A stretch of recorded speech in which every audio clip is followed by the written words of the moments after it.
போன வருஷம் மே மாசம் 1ஆம் தேதி வந்துட்டு ரெட்ரோ படம் ரிலீஸ் ஆயிருந்துச்சு. அந்த படம் பார்த்துட்டு வந்துட்டு சூர்யா சாரோட கம்பேக்னு சொல்லிட்டு நான் சொல்லியிருந்தேன். ஆனா நிறைய பேர் அது ஒத்துக்கவே இல்லை. ரெட்ரோ படத்தை இன்ன வரையுமே சூர்யா சாரோடைய ஒரு ஃபர்ஸ்ட் படம் அப்படின்னு நிறைய பேர் சொல்லிட்டு இருக்காங்க.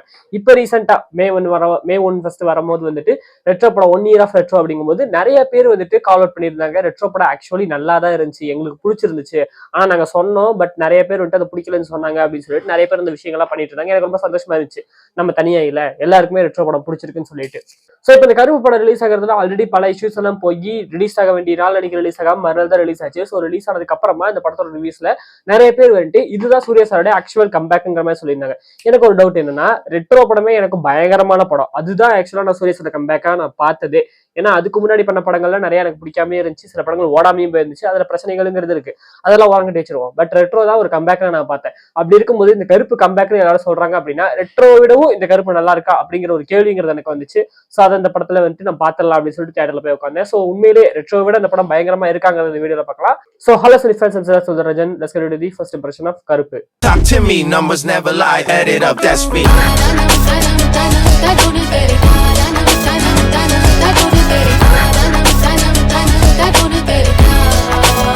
ஸோ படத்தோட பிளாட்டை பொறுத்தவரை வந்துட்டு பயங்கர காம்ப்ளெக்ஸான ஸ்டோரிங்கிறது இல்லாததுனால, ரொம்ப சிம்பிளான ஸ்டோரிங்கிறதுனால நான் பெருசா பிளாட்டை ஸ்பாயில் பண்ணாம லைட்டா வந்துட்டு சொல்றேன், லைன் மட்டும் சொல்றேன். ஸோ ஒரு பக்கம் வந்துட்டு பேபி கண்ணன் அப்படிங்கிற ஒரு வக்கீல், ஒரு லாயர் வந்துட்டு அந்த 7 கிணறு அப்படிங்கிற ஒரு இடத்துல வந்துட்டு ஒரு கோர்ட்டை வந்துட்டு தன்னுடைய ஓன்ல வச்சிட்டு இருக்காரு, தன்னுடைய கண்ட்ரோல் வச்சிட்டு இருக்காரு. ஒரு லாயர் தான், அவருக்குள்ள ஏகப்பட்ட லாயர்ஸ் அப்படி இப்படின்னு சொல்லிட்டு அவர் வந்துட்டு கட்ட பஞ்சாயத்து இந்த மாதிரிலாம் பண்ணிட்டு நிறைய பணம் பறிக்கிற வேலை இந்த மாதிரிலாம் பண்ணிட்டு இருக்காரு. ஜட்ஜியே பணம் கொடுத்து அவருக்கான ஆளா செட் பண்ணி வச்சிருக்காரு. ஸோ அந்த 7 கிணறுங்கிறது உண்மையிலேயே சரியில ஒரு பிளேஸ் ஆகிறது எனக்கு தெரியல, உங்களுக்கு தெரிஞ்சா வந்துட்டு கமெண்ட்ஸ்ல சொல்லுங்க. இது எந்த ஊர்ல நடக்குது அப்படிங்கிறதுமே தெரியல. அந்த சமயத்துல வந்துட்டு Indran character, so Malayalam actor Indran இந்த படத்துல இருக்காரு. ஆக்சுவலா இந்த படத்துல இன்னொரு விஷயம் எனக்கு ரொம்ப பிடிச்சிருந்தது என்ன அப்படின்னா, கேரக்டர்ஸ் வந்துட்டு மலையாளம் கேரக்டர்ஸ் இருக்கும் போது அதுக்கு மலையாளம் ஆக்டர்ஸே கேஸ்ட் பண்றது. சோ இந்த மாதிரி பண்றது எனக்கு ரொம்ப பிடிக்கும். இது ஆக்சுவலா மலையாளம் இண்டஸ்ட்ரியில அவங்க பண்ணுவாங்க, எப்பயுமே ரெகுலரா பண்ணுவாங்க. ஒரு தமிழ் கேரக்டர் வந்துட்டு அவங்க படத்துல வராங்க அப்படின்னா தமிழனே கேஸ்ட் பண்ணுவாங்க, ஒரு மலையாளம் ஆக்டரை கேஸ்ட் பண்ணி டப்பிங்ல வந்துட்டு மாத்துறது, இந்த மாதிரி வேலையே அவங்க பண்ண மாட்டாங்க எப்பயுமே. அந்த வகையில இந்த படத்துல மலையாளம் ஆக்டர்ஸை கேஸ்ட் பண்ணது நல்லா இருந்துச்சு. அண்ட் ஒரு சீனா இருந்தாலும் பரவாயில்லன்னு சொல்லிட்டு அஜு வர்கீஸை கேஸ்ட் பண்ணியிருந்தாங்க. சோ பயங்கரமான ஆக்டர், அவரை கேஸ்ட் பண்ணியிருந்தாங்க. அண்ட் ஆல்சோ இந்திரன் கேரக்டர் வந்துட்டு, சோ இந்திரன் வந்துட்டு மலையாளம் இண்டஸ்ட்ரியில வந்துட்டு ஒரு பீக்கான ஒரு ஆக்டர். நம்ம ஊர் மரியம் ஜார்ஜ் மாதிரி இந்த படத்துல மரியம் ஜார்ஜுமே இருக்காரு, ஒரு பயங்கரமான ஆக்டர். இன்னொரு பக்கம் வந்துட்டு அவங்களுக்கு பொண்ணா வந்துட்டு பினு அப்படிங்கிற கேரக்டர் வந்துட்டு பண்ணிருப்பாங்க, அனகா. சோ இவங்களை வந்துட்டு ஆலப்படா ஜிம்கானல்ல வந்துட்டு அந்த ஃபைட்டரா பார்த்திருப்பீங்க, நிறைய ரீல்ஸ்ல ட்ரெண்ட் ஆனாங்க. இவங்க தான் அவங்க.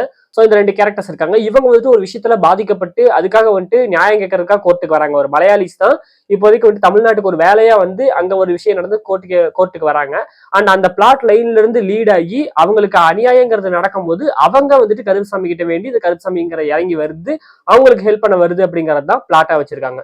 படத்துடைய கோர் என்ன அப்படின்னு சொல்லிட்டு பார்த்தோம் அப்படின்னா, இப்ப நம்ம கஷ்டம்னு வந்தா கடவுள்கிட்ட போவோம், பட் நமக்கு ஒரு அநியாயங்கிறது நடந்தா அந்த கோர்ட்டுக்கு தான் நம்ம போய் கேட்போம். சோ கோர்ட்டுக்கு போய் நமக்கு ஒரு அநியாயம் நடந்திருக்கு, அதுக்கு நியாயம் வேணும் அப்படின்னு சொல்லிட்டு கேட்கும்போது கோர்ட்டே வந்துட்டு நமக்கு அநியாயம் பண்ணா அதை எப்படி தாங்கிக்க முடியும்? சோ அப்படி இருக்கக்கூடாது, கோர்ட் வந்துட்டு நியாயமா இருக்கணும் அப்படிங்கிற சொல்ற ஒரு கதையா தான் இந்த கதைங்கிறது அமைஞ்சிருக்கு. இது வந்துட்டு அடிச்சு துவச்ச அதே பழைய ஜானர் தான், மோசமான சிஸ்டமை மொத்தமா ஒரே ஆளா மொத்தமா திருத்துறது அப்படிங்கிறது. நீங்க முதல்வன், சிவாஜி இந்த மாதிரி படங்கள் எல்லாம் இதே பிளாட்டை தான் பார்த்துருப்பீங்க, ஒரு கேரக்டர் மொத்த சிஸ்டமே மாத்துற மாதிரி. அந்த வகையில இந்த படத்துல கடவுள் வந்து மாத்துற மாதிரி காமிச்சிருக்காங்க, அவ்வளவுதான் மேட்டர். கடவுள் கான்செப்டை பத்தி பார்க்கும்போது வந்துட்டு மூக்குத்தி அம்மன் மாதிரியே தான் காமிச்சிருக்காங்க. நான் நினைச்சது என்னன்னா, சரவணன் அப்படிங்கிற ஒரு லாயருக்குள்ள கருப்புசாமி அப்படிங்கிற வந்துட்டு சாமி வந்துட்டு உள்ள பூந்து சில விஷயங்கள் பண்ற மாதிரி இருக்கும்னு சொல்லிட்டு நான் நினைச்சேன். பட் அந்த மாதிரி இல்ல, அவ்வளவு காம்ப்ளெக்ஸா போகவே இல்லை. ஜஸ்ட் லைக் மூக்குத்தி அம்மன்ல எப்படி மூக்குத்தி அம்மன் வந்துட்டு இறங்கி வந்து அம்மனாவே, அதாவது நயன்தாரா மூக்குத்தி அம்மனா நடிச்சாங்களோ, நயன்தாரா ஒரு கேரக்டர் பண்ணி அவங்களுக்குள்ள மூக்குத்தி அம்மனுங்கிற மாதிரி இல்லாம நயன்தாரா மூக்குத்தி அம்மனா நடிச்சாங்களோ, அதே மாதிரி இந்த படத்துல சூரிய சார் கருப்புசாமியா நடிச்சிருக்காருங்கிற மாதிரி காமிச்சிட்டாங்க, ரொம்ப சிம்பிளா. சோ சூரிய சார் தான் கருப்புசாமி, அப்படி காமிச்சதுங்கிறது அமேசிங்கா இருந்துச்சு. அந்த காட் கான்செப்டை பொறுத்தவரையும் வந்துட்டு அதுல லுக் வைஸ் வந்துட்டு சூப்பரா பண்ணியிருந்தாங்க. அதாவது நார்மலா அந்த ஹியூமன் ஃபார்ம்ல இருக்கிறத தாண்டி ஒரிஜினல் கருப்புசாமியோட அந்த லுக்கை வந்துட்டு ரொம்ப பயங்கரமா இருந்துச்சு. ஒரு இன்டர்நேஷனல் லெவலுக்கான அந்த விஎஃப்எக்ஸ் ஒர்க்குங்கிறது அதுல இருந்துச்சு. அந்த பிரசன்டேஷனே அவ்வளவு அருமையா இருந்துச்சு. சோ அதுல இந்த தாடி இருந்து லுக் வரையும் அந்த மாலையில இருந்து எல்லாமே, ஒரு குதிரையில வர சங்கிலின்னு சொல்லிட்டு அந்த கலர் பேலட்ல இருந்து சினிமாட்டோகிராஃபில இருந்து எல்லாமே பயங்கர சூப்பரா இருந்துச்சு. அந்த கருப்புசாமியோட அந்த ஒரிஜினல் லுக்குங்கிறது செம சூப்பரா இருந்துச்சு. சோ 2 லுக்கும் வந்துட்டு காமிச்சிருக்காங்க. ஒன்னு நார்மலான கருப்புசாமி லுக்கு, இன்னொன்னு ஒரு ரொம்ப உக்கிரமான இன்னொரு கருப்புசாமி. அதாவது படத்துல 2 கருப்புசாமி இருக்கு, அது என்ன மேட்டர்ங்கிறத பின்னாடி சொல்றேன். சோ அந்த லுக் வந்துட்டு காமிச்சிருக்காங்க. ட்ரைலரோட எண்ட்ல நீங்க பாத்திருப்பீங்க லைட்டா அந்த கிளிம்ஸ்ங்கிறது, அது நல்லா இருந்துச்சு. சூர்யா சார் தான் அதையுமே பண்ணிருக்காரு, அது சூர்யா சார் தான் அப்படிங்கிறது தெரியாத அந்த அளவுக்கு ஒரு மேக்கப்ங்கிறத பண்ணிருக்காங்க, சூப்பரா இருந்துச்சு அதுவுமே. ஆக்சுவலா இன்டர்வியூல சொன்ன மாதிரி வந்துட்டு ஜி.கே. விஷ்ணுவுக்கு வந்துட்டு அந்த மாசோடைய கலரு, இந்த மாசோடைய இந்த பிரசன்டேஷனுங்கிறது நல்லா தெரியும். ஆர்ஜே பாலாஜி அதுல கொஞ்சம் வீக் தான். அவர் வந்துட்டு மூக்குத்தி அம்மன்ல பெருசா மாசுங்கிறதெல்லாம் அவர் காமிச்சிருக்க மாட்டார். ரொம்ப கிளாஸான படம் அது, ரொம்ப ஸ்டைலான படம் அது. அது மாஸ் படம் கிடையாது. சோ ஆர்ஜே பாலாஜிக்கு ஒரு மாஸ் படம் பண்ணணுங்கும் போது ஜி.கே. விஷ்ணு மாதிரி ஒரு சினிமாட்டோகிராஃபர்ங்கிறதா அந்த படத்துக்கு கண்டிப்பா தேவையான ஒரு ஆள். அந்த வகையில அவரோட சினிமாட்டோகிராஃபி தான் இந்த படத்தை வந்துட்டு பயங்கரமா வந்துட்டு புஷ் பண்ணி இருக்கு. அந்த வகையில அந்த முன்னாடியே சொன்ன மாதிரி இந்த கருப்புசாமியோட இந்த லுக்கு, அவர் இருக்கக்கூடிய அந்த இடம் ஒரு நரகம் மாதிரி ஒரு விஷயத்த வந்துட்டு காமிச்சிருக்காங்க. அந்த இடங்கிறத முதற்கொண்டு எல்லாத்தையுமே ரொம்ப சூப்பரா பண்ணியிருந்தாரு. அவரோட விஷுவல் பிரசன்டேஷனுங்கிறது அவ்வளவு பயங்கரமா இருந்துச்சு. ரெண்டாவது சாய் அபியங்கர் ஆப்வியஸ்லி சொல்லி ஆகணும். உண்மையிலே செம்ம மியூசிக், அவரோட மியூசிக் டூட் அளவுக்கு நான் பெஸ்ட் ஆல்பம்னு சொல்ல மாட்டேன். பட் இந்த மாஸ் படத்தையும் என்னால பண்ண முடியுங்கிறது அவர் நிரூபிச்சிருக்காருன்னு தான் சொல்லுவேன். மாஸ் படமும் அவரால் பண்ண முடியும். சோ ஒரு தரமான மியூசிக் வந்துட்டு கொடுத்திருக்காரு. சில ஒரு ஜிப்ரிஷ் சாங் என்னமோ நடுவில் வந்துச்சு, அது எனக்கு ரொம்ப பிடிச்சிருந்துச்சு. அது எப்போ ஓஎஸ்சி ரிலீஸ் பண்ணுவாங்கன்னு சொல்லிட்டு வெயிட் பண்ணிட்டு இருக்கேன். அண்ட் காட் மோடோடைய அனதர் வெர்ஷனுங்கிறது இருக்கு. சோ எப்படி வந்துட்டு ஊரும் பிளடோடைய 16,000 வருஷம் இருந்துச்சோ அதே மாதிரி இந்த காட் மோடுக்கு ஒரு 2-3 வருஷங்கிறது படத்துல இருக்கு. இந்த வெர்ஷன்ஸ்ங்கிறத அவர் வந்துட்டு பெருசா இந்த படத்துல யூஸ் பண்ணல. நிறைய இடங்கள்ல பேக்ரவுண்ட் ஸ்கோரா புதுசா போட்டு போயிருக்காரு. நல்ல விஷயம், ஒரு இம்ப்ரூவ்மெண்ட் சாஹிப். படத்தோட பிரில்லியன்ட் சைட்ல பார்க்கும்போது வந்துட்டு நான் முன்னாடியே இந்த அதிரடி படத்தோட வீடியோல சொல்லியிருந்தேன், ஒரு ஹீரோயின் கேரக்டர் வந்துட்டு கதைக்கு பெருசா இம்பார்ட்டன்ஸ் இல்லைன்னா அவங்களை சப்போர்ட்டிவ் ரோல் ஆக்கிடுறது நல்லது. அவங்கள பெருசா சாங்கு அது இதுன்னு வச்சு 4 சீன் அவங்களுக்காகவே எழுதுனா அந்த படம் வந்துட்டு மொக்கையாயிரும் அப்படின்னு சொல்லிட்டு. சோ அந்த வகையில இந்த த்ரிஷா கேரக்டர் வந்துட்டு அவங்க அப்படி வச்சதுங்கிறது பெர்ஃபெக்டா இருந்துச்சு. எப்படி அதிரடி படத்துல இருந்தாங்களோ அதே மாதிரி த்ரிஷா கேரக்டர் வந்துட்டு ஒரு சப்போர்ட்டிவ் ரோலா தான் வராங்க. அவங்க பெருசா ஹீரோயினுங்கிற மாதிரி இல்லை. ஏன்னா கருப்புசாமிங்கிற அந்த கடவுள் வந்துட்டு இறங்கி வராரு. அண்ட் பேபி கண்ணன் கூட வந்துட்டு இவங்களே லா படிச்ச ஸ்டூடெண்ட்ங்கிற மாதிரி காட்டுறாங்க. பேபி கண்ணனும் இவங்களும் பிரீத்தியும் வந்துட்டு ஒன்னாதான் லா படிச்சு இந்த கோர்ட்டுக்கு வந்திருக்காங்க. பிரீத்தி வந்துட்டு நியாயத்துக்காக கடைசி வரை நிக்கிறாங்க. பேபி கண்ணன் அப்படி இல்லாம இருக்காரு. சோ இந்த முரண்பாடு அப்படிங்கிறது இருக்கு. அண்ட் இந்த இடத்துல வந்துட்டு கருப்புசாமி வந்ததுக்கு அப்புறமா இவர் வந்துட்டு இந்த சரவணனா வந்திருக்கிறது கருப்புசாமி தான் அப்படிங்கிறது த்ரிஷா தெரியுது. அவங்க வந்துட்டு கொஞ்சம் ஹெல்ப் பண்றாங்க அப்படிங்கிற மாதிரி தான் காமிச்சிருக்காங்க. ஒரு சப்போர்ட்டிவ் ரோலுங்கிற மாதிரி தான் காமிச்சிருக்காங்க. அது நல்ல விஷயம். படத்தோட ஓப்பனிங்ல ஒரு ஓவர்பவர்டான ஒரு கேரக்டர் வந்துட்டு ஒரு ஹீரோவா காமிச்சதுக்கு அப்புறமா வில்லனுக்கு எப்படி வெயிட்டேஜ் இருக்கும். சோ வில்லன் வந்துட்டு ஈஸியா ஹீரோ அடிச்சிருவாரு அப்படிங்கிற ஒரு விஷயத்தை கிரியேட் பண்ணிட்டா அதுக்கப்புறம் படத்துல ஹீட்டே இருக்காது. பட் இதை காம்பன்சேட் பண்ற மாதிரி ஒரு விஷயங்கிறத பண்ணிருந்தாங்க. அதான் கடவுளுக்கு கன்ஸ்ட்ரைன் வைக்கிறது. அதாவது கடவுள் வந்துட்டு இறங்கி வந்து நீ திருந்திருன்னு சொல்லிட்டு உன்னை மிரட்டும் போது அப்படியெல்லாம் திருந்த முடியாது, யாரை வந்துட்டு திருந்த சொல்ற, உன்னால முடிச்சா இந்த நியாயத்தெல்லாம் யாராலையும் நிலநாட்ட முடியாது, நான் திருந்தினாலும் எல்லாரையும் திருத்த முடியுமா, நீ வேணா வந்து நியாயத்தை நிலநாட்டி காட்டு அப்படின்னு சொல்லிட்டு கடவுள்கிட்டே சேலஞ்ச் வர்றாரு நம்ம பேபி கண்ணன். சோ ஹீரோ வந்துட்டு இப்போதைக்கு கடவுள் வந்துட்டு இந்த சரவணன் ரூபத்துல வந்து இப்போதைக்கு அந்த நியாயத்தை நிலநாட்டுறதுக்காக வந்திருக்கும் போது நீ பவரை யூஸ் பண்ணக்கூடாது ஒரு கன்ஸ்ட்ரைன் வைக்கிறாரு நம்ம பேபி கண்ணன். சோ அது ஒரு அமேசிங்கான ஒரு மேட்டர். அது எனக்கு ரொம்ப பிடிச்சிருந்துச்சு.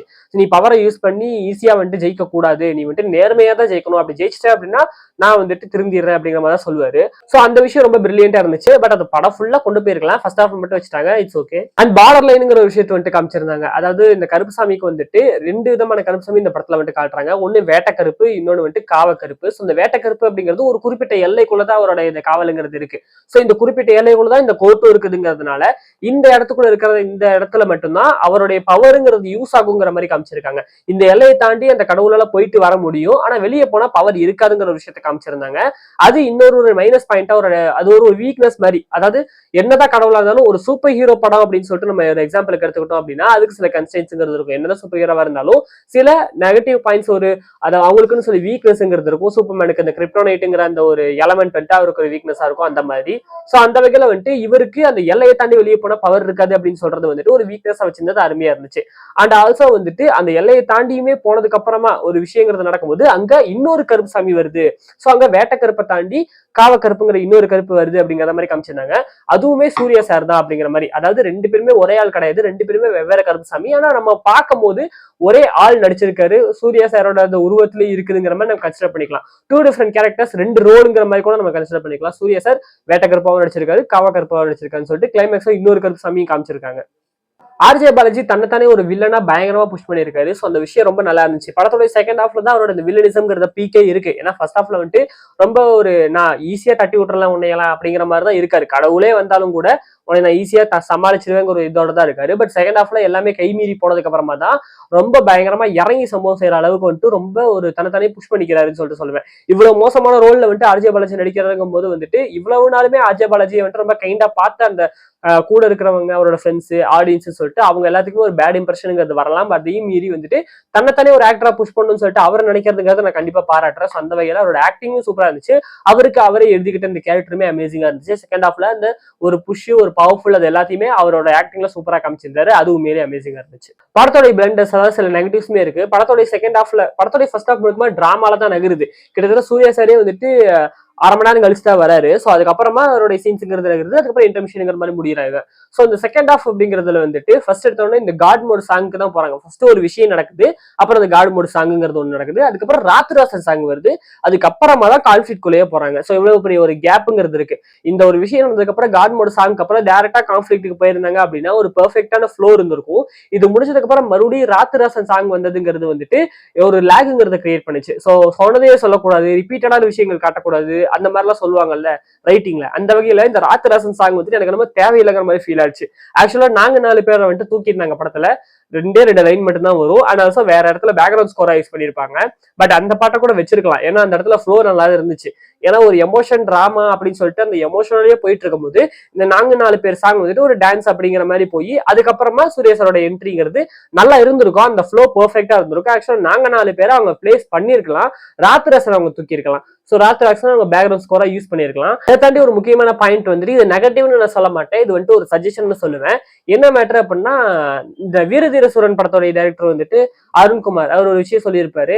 என்னுடைய படத்துல நீங்க விமர்சனம் வைக்கலாம், ஆனா என் கதையில நீங்க தப்பு சொல்லக்கூடாது. என் மேல காட்டுற வன்முறையா அதை நான் பார்ப்பேன்னு சொல்லிட்டு அதான் இப்பவுமே அடிக்கடி சொல்லிட்டே தான் இருப்பேன்.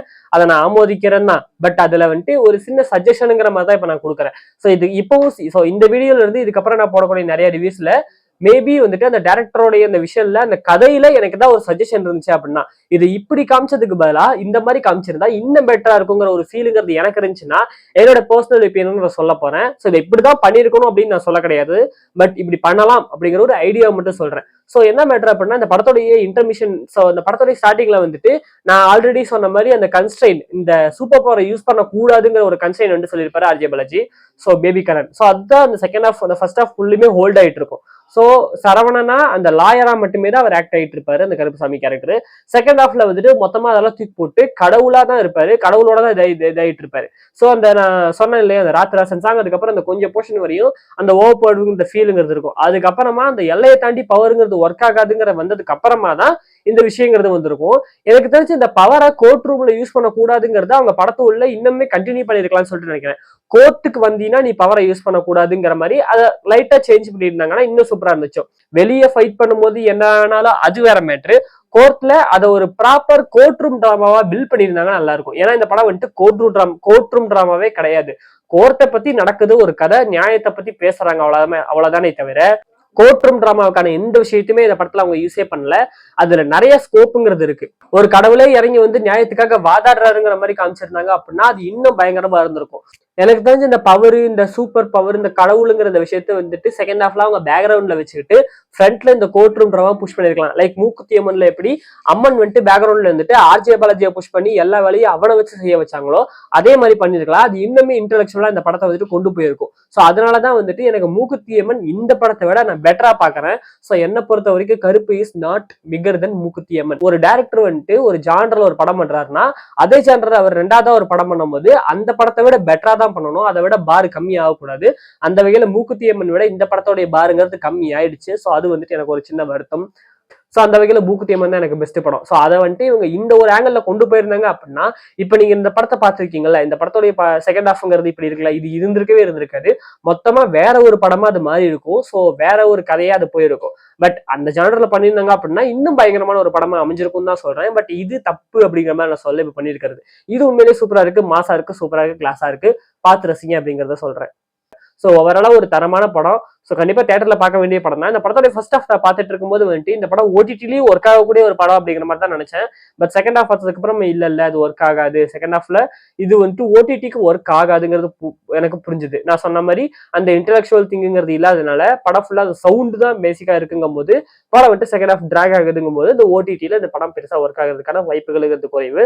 படத்துல நிறைய ரெஃபரன்சஸ்மே வச்சிருந்தாங்க. ஸோ 10 வருஷத்துக்கு முன்னாடி நிறைய படங்கள்ல வந்துட்டு அந்த சமயத்தில் ட்ரெண்ட்ல இருக்கக்கூடிய ரீசெண்டா வந்த படங்களுடைய டயலாக்ஸ், பாட்டு அது இதுன்னு சொல்லிட்டு யூஸ் பண்ணி சில ரெஃபரன்சஸ்ங்கிறது வைப்பாங்க. அந்த மாதிரி இவங்க வச்சிருக்காங்க. ஜிபியு மாதிரி கிடையாது. ஸோ கம்ப்ளீட்டா சூர்யா சாரோடைய பாஸ்ட் படம் மூவிஸோட ரெஃபரன்சஸ் மட்டுமே வச்சு அந்த மாதிரி அவங்க பண்ணல. சூர்யா சாரோட ரெஃபரன்ஸுமே இருக்கு சில சாங்ஸ். ஸோ ஒரு கேரக்டராகவே வச்சிருக்காங்க. அதெல்லாம் நல்லா இருக்கு. பட் அது இல்லாமையும் சில ரெஃபரன்ஸுங்கிறது இருக்கு. அது எல்லாமே ரசிக்கும்படியா இருந்துச்சு. எதுவுமே திணிச்ச மாதிரியோ எதுவுமே வந்துட்டு எரிச்சல் ஏத்துற மாதிரியோ கிரிஞ்சாவோ இல்லாம எல்லாமே ரசிக்கும்படியா இருந்துச்சு. அது இந்த கதைக்கு காம்ப்ளிமெண்ட் பண்ற மாதிரியுமே இருந்துச்சு. அது ஒரு அமேசிங்கான விஷயம். படத்தோட எண்டுல அவருடைய ப்ரீவியஸ் ஃபில்ம் வந்துட்டு ஒரு சின்ன கனெக்ஷனை கொடுத்து ஒரு அழகான ஒரு லீடுங்கிறத வச்சிருக்காரு செகண்ட் பார்ட்டுக்கு. செகண்ட் பார்ட் பண்ணுவாங்களாங்கிறதெல்லாம் எனக்கு தெரியல. பட் ஒரு 3வது கருப்புசாமி அப்படிங்கிற ஒரு விஷயத்தை வந்துட்டு காமிச்சிருக்காங்க. 2 கருப்புசாமி படத்துல காட்டுறாங்க. 3வது கருப்புசாமி வர மாதிரி ஒரு விஷயத்தை காமிச்சு இந்த படத்தை வந்துட்டு முடிச்சிருக்காங்க. எப்படி கோட்டோட எண்டுல வந்துட்டு ஒரு லீடுங்கிறது இருந்துச்சு. அந்த படம் வந்துட்டு வருமானம்லாம் தெரியாது. பட் இந்த லீடு செமையா இருந்துச்சுல. அந்த மாதிரி ஒரு லீடுங்கிறது இருந்துச்சு. ஸோ ஓவரால் ஒரு தரமான படம். ஸோ கண்டிப்பா போய் தேட்டர்ல செக் பண்ணி பாருங்க. ஸோ உங்களை நான் அடுத்த அமேசிங்கான வீடியோல வந்து பார்க்கறது வரைக்கும் சுந்தரராஜன் போயிட்டு வர சனிங்க சினிமா வகைரா.